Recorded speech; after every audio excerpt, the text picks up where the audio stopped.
उसे कभी भी अपनी मोहब्बत का इजहार नहीं कर सका, क्योंकि वो अपने कज़न से बेपनाह मोहब्बत करती थी। वो हर वक्त अपने कज़न के वापस आने का इंतज़ार करती रहती थी, क्योंकि उसका कज़न फ्रांस में रहता था।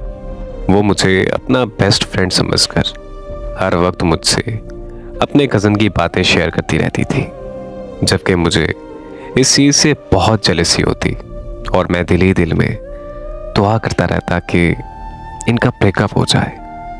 और 1 साल बाद अल्लाह ने मेरी दुआ कबूल कर ली, क्योंकि उसके कज़न ने उसे छोड़ दिया और किसी दूसरी लड़की से फ्रांस में शादी कर ली। जब मुझे ये खबर मिली तो मैं बहुत खुश हुआ और मैंने उससे प्रपोज करने का सोच लिया।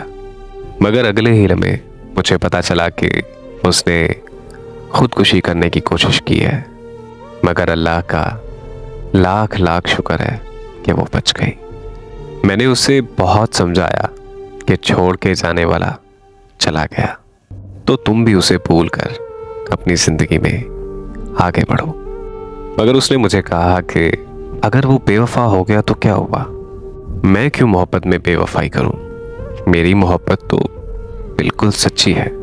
मैं उसी से मोहब्बत करती हूँ और हमेशा उसी से करती रहूँगी। तब मुझे लगा कि वो जज्बाती हो रही है और मुझे यकीन था कि एक दिन वो बिल्कुल नॉर्मल हो जाएगी, लेकिन मैं गलत था, क्योंकि वो कभी भी नॉर्मल नहीं हो पाई। बल्कि 2 साल गुजर गए, मगर मैंने कभी दोबारा उसे हंसते हुए नहीं देखा। वो लड़की पहले जैसी रही नहीं, अब तो वो बहुत बदल चुकी है। वो ज़हनी तौर पर पागल और जिस्मानी तौर पर बहुत कमज़ोर हो गई थी। मैंने बहुत कोशिश की कि वो अपने कज़न की मोहब्बत से बाहर आ जाए, मगर ऐसा कभी नहीं हुआ। बल्कि वो दिन ब दिन इतना बीमार रहने लगी कि उसे हड्डियों का कैंसर हो गया। अस्पताल में बेहोशी की हालत में भी वो अपने कज़न का नाम पुकारती रहती थी। मैंने उसके कज़न की फ़ोन करके बहुत मिन्नतें की कि एक बार पाकिस्तान आकर उससे मिल लो, मगर उसने साफ साफ इनकार कर दिया। उस लड़की ने तो अपनी सारी ज़िंदगी एक ही इंसान के मोहब्बत में गुजार दी और फिर उसी ही इंसान की मोहब्बत को दिल में बसाए इस दुनिया से रुखसत हो गई।